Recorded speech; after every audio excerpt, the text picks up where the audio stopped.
WHO global summit on traditional medicine का दूसरा संस्करण सेकेंड एडिशन कहाँ आयोजित किया गया था? तो ये 17 से 19 दिसंबर 2025 के बीच में नई दिल्ली में आयोजित किया गया था second edition of WHO global summit on traditional medicine. इसकी थीम थी restoring balance the science and practice of health and wellbeing. 17 से 19 दिसंबर 2025 के बीच में second edition WHO global summit on traditional medicine का आयोजित किया गया था, जिसको इनॉग्रेट किया गया था union health minister JP Nadda ji द्वारा। इसको ऑर्गेनाइज किया गया था WHO and ministry of AYUSH द्वारा। इस समिट में एक इंपॉर्टेंट बायलैटरल MOU साइन किया गया था इंडिया और क्यूबा के बीच में, जहां पे क्यूबन मेडिकल यूनिवर्सिटी में आयुष चेयर को स्टैब्लिश करने के लिए MOU साइन किया गया है, और हवाना, जो कि क्यूबा की कैपिटल है हवाना, वहां पे स्टैब्लिश किया जाएगा पंचकर्म सेंटर। ठीक है, तो ये इंपॉर्टेंट MOU है इस समिट के अंदर। फिर बात करते हैं समिट के कंक्लूजन की। तो दिल्ली डिक्लेरेशन को अडॉप्ट किया गया है, जो कि रीअफर्म करता है traditional medicine as shared global heritage and commitment to WHO global traditional medicine strategy 2025 से 2034।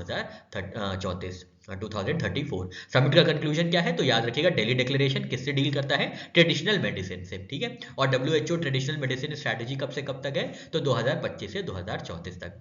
अब समिट की बात करें तो समिट जो है, पहला संस्करण इसका आयोजित किया गया था ट्रेडिशनल मेडिसिन समिट का 2023 में गांधीनगर, गुजरात में।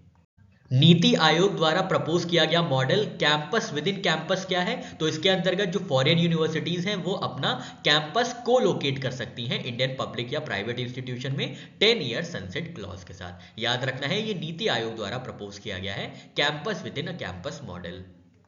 नीति आयोग द्वारा भारत विद्या कोष भी स्टैब्लिश किया गया है, जिसका इंग्लिश वर्जन है national research sovereign wealth impact fund, जिसका कॉर्पस है, मतलब जिसमें अमाउंट होगा $10 बिलियन का। फंडिंग स्ट्रक्चर क्या होगा? तो 50% कंट्रीब्यूशन जो है वो इंडियन डायस्पोरा या फिलैंथ्रोपी द्वारा आएगा, और 50% मैच किया जाएगा गवर्नमेंट ऑफ इंडिया द्वारा।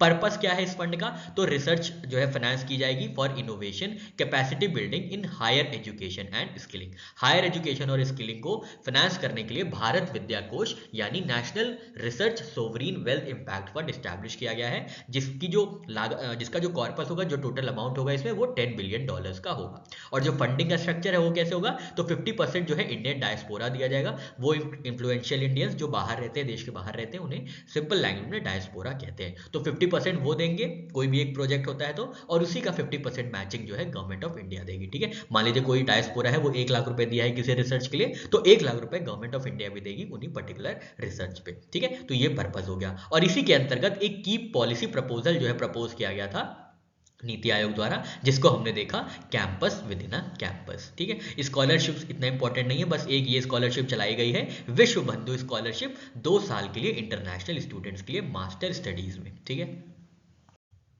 40 अंडर 40 लॉयर अवार्ड 2025 के विजेता कौन रहे हैं? तो एडवोकेट शुभम अवस्थी जी हैं, जो कि सुप्रीम कोर्ट के लॉयर हैं। इनको सम्मानित किया गया है 40 अंडर 40 लॉयर अवार्ड 2025 से।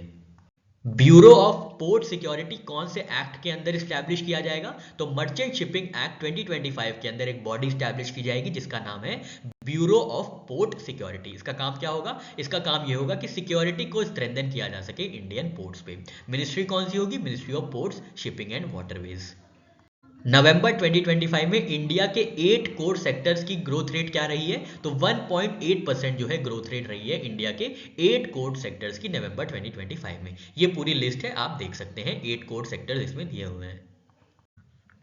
कौन से देश ने अपना पहला पॉलीमर बैंक नोट सर्कुलेट करने के लिए स्टार्ट किया है जनवरी 2026 से? तो ये कंट्री है ओमान, जहां पे 1 रियाल का polymer based bank note circulate किया जाएगा 11 जनवरी 2026 से। ये ड्यूरेबल होगा, इसको एंटी काउंटरफिटिंग नोट भी बोला गया है, और नेशनल आइडेंटिटी डिस्प्ले करेगा। दिसंबर 2025 में किसको सम्मानित किया गया है? French chevalier de order de arts de letter award 2025 से। तो ये है मैनेजिंग डायरेक्टर DC बुक्स के, जिनका नाम है रवि DC जी, इंडिया के हैं। इनको सम्मानित किया गया है chevalier de order de arts de letter award से, knight order of arts and letters से।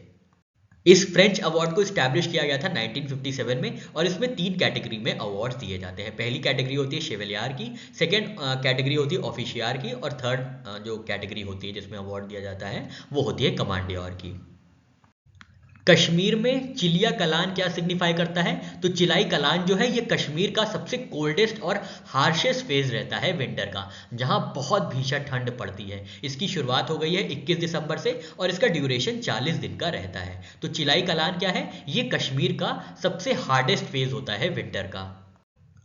लोथल मारीटाइम हेरिटेज प्रमोट करने के लिए कौन सी दो कंट्रीज ने पार्टनरशिप की है? तो ये है इंडिया और नेदरलैंड्स, जिन्होंने लोथल मारीटाइम हेरिटेज जो कि गुजरात में है उसको प्रमोट करने के लिए एमओयू साइन किया है। जो पेरेंट मिनिस्ट्री होगी वो होगी ministry of ports, shipping and waterways. Indian navy में न्यूली इंडक्टेड अंजदीप कौन से टाइप का वेसल है? तो आईएनएस अंजदीप जो है वो anti submarine warfare shallow water craft है, जिसको बनाया गया है garden reach ship builders and engineers Kolkata द्वारा in partnership with L and T shipyard Kattupalli. तो याद रखिएगा आईएनएस अंजदीप 22 दिसंबर को इंडक्ट किया गया। इंडिया और न्यूजीलैंड के बीच फ्री ट्रेड एग्रीमेंट के नेगोशिएशंस कौन से दिन कंप्लीट हुए हैं? 22 दिसंबर 2025 को फ्री ट्रेड एग्रीमेंट कंक्लूड किया गया है इंडिया और न्यूजीलैंड के बीच में। और ये जो नेगोशिएशन है ये 9 महीने तक चला था। टैरिफ जो है रिड्यूस किया जाएगा 90% of New Zealand exports to India, और बायलैटरल ट्रेड डबल किया जाएगा अगले 5 वर्षों में।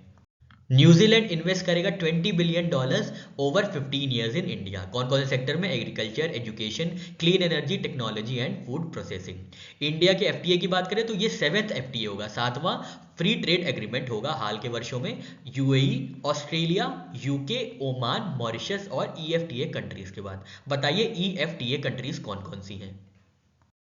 भारत में किसान दिवस कौन से प्राइम मिनिस्टर को कमोमोरेट करने के लिए बनाया जाता है? तो चौधरी चरण सिंह जी हैं, जो कि इंडियन प्राइम मिनिस्टर थे, 5th इंडियन प्राइम मिनिस्टर थे, जिनकी बर्थ एनिवर्सरी को कमोमोरेट करने के लिए हर वर्ष 23 दिसंबर को ऑब्जर्व किया जाता है किसान दिवस या नेशनल फार्मर्स डे। सबका बीमा सबकी रक्षा insurance amendment bill 2025 Indian parliament ने कब पास किया? 17 दिसंबर 2025 को पास किया गया है सबका बीमा सबकी रक्षा इंश्योरेंस अमेंडमेंट बिल 2025। इसका जो की अपडेट वो ये है कि 100% एफडीआई अलाउ कर दिया गया है अब इंश्योरेंस कंपनीज में 74% बढ़ा के। Salman Khan the sultan of Bollywood नाम की बुक के लेखक कौन है, ऑथर कौन है? तो ये है मोहर बासु जी, जिन्होंने किताब लिखी है जिसका टाइटल है Salman Khan the sultan of Bollywood. Indian golf union द्वारा आयोजित 124th amateur golf championship of India किसने जीता है? तो ये सुखमान सिंह जी हैं, जो कि विनर रहे हैं 124th एमेच्योर गोल्फ चैंपियनशिप के। इन्होंने ये खिताब हरमन सचदेवा जी को हरा के जीता है और इसका आयोजन किया गया था कोलकाता में। विमेन T20 इंटरनेशनल क्रिकेट में 4000 रन कंप्लीट करने वाली पहली एशियन बैटर कौन बनी है? पहली एशियन बैटर बनी है स्मृति मंधाना जी, जो कि भारत की खिलाड़ी हैं। ये पहली एशियन बैटर बनी है जिन्होंने विमेन T20 क्रिकेट इंटरनेशनल में 4000 रन कंप्लीट किए हैं 154 मैचेस में।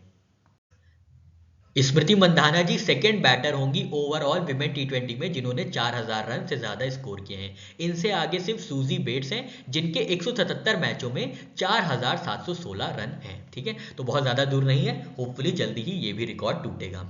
इन्होंने स्मृति मंधाना जी ने अपना 4000 रन कब कंप्लीट किया है? तो इंडिया वर्सेस श्रीलंका खेला गया था 21 दिसंबर 2025 को विशाखापट्टनम में, जहां पे स्मृति मंधाना जी ने अपना 4000 रन कंप्लीट किया है।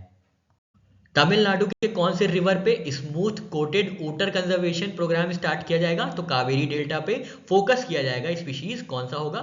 स्मूथ कोटेड ऊटर, जो कि वल्नरेबल है और जिसका लोकल नाम होगा मीना कुट्टी फिशिंग पपीज। इनको कंजर्व किया जाएगा कावेरी डेल्टा में।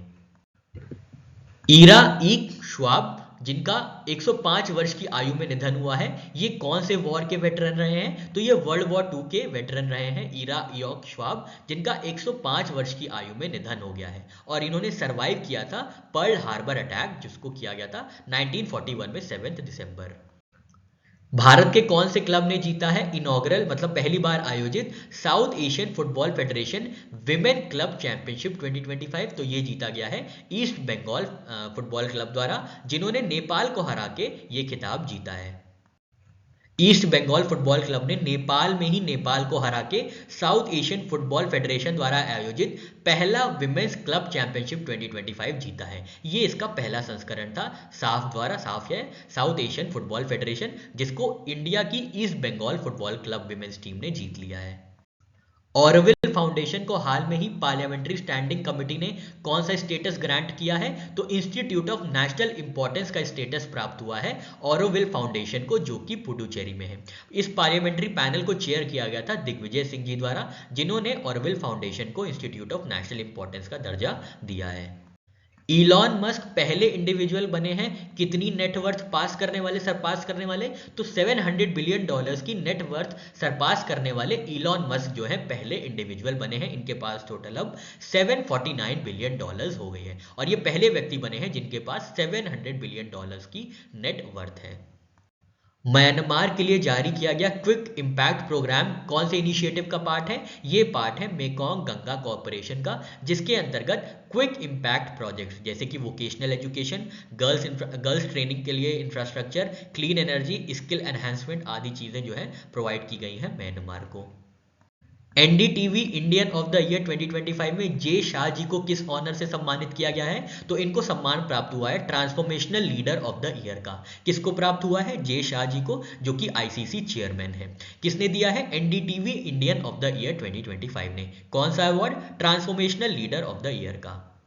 नेशनल मैथमेटिक्स डे कब ऑब्जर्व किया जाता है इंडिया में? तो हर वर्ष 22 दिसंबर को ऑब्जर्व किया जाता है नेशनल मैथमेटिक्स डे, और इसका सिग्निफिकेंस ये है कि इस दिन श्रीनिवास रामानुजन जी की बर्थ एनिवर्सरी कमोमोरेट होती है। इसको पहली बार इंस्टीट्यूट किया गया था साल 2011 में। दिसंबर 2025 में आर्टिफिशियल इंटेलिजेंस और सॉफ्टवेयर डिफेंस प्रोजेक्ट्स को बिल्ड करने के लिए इंडियन आर्मी ने कौन सी यूनिवर्सिटी के साथ एमओयू साइन किया है? तो ये यूनिवर्सिटी है Netaji Subhash Chandra university of technology, जिन्होंने इंडियन आर्मी के साथ एआई बेस्ड और सॉफ्टवेयर ड्रिवन सॉल्यूशंस डेवलप करने के लिए एमओयू साइन किया। डिफेंस और इंटरनल सिक्योरिटी कोलैबोरेशंस के लिए कौन से दो इंस्टीट्यूशंस ने 22 दिसंबर 2025 को एमओयू साइन किया है? तो ये जो दो इंस्टीट्यूशंस हैं ये हैं डीआरडीओ और राष्ट्रीय रक्षा यूनिवर्सिटी, जिन्होंने इंडिया को सेल्फ रिलायंस बनाने के लिए डिफेंस और इंटरनल सिक्योरिटी में एमओयू साइन किया है।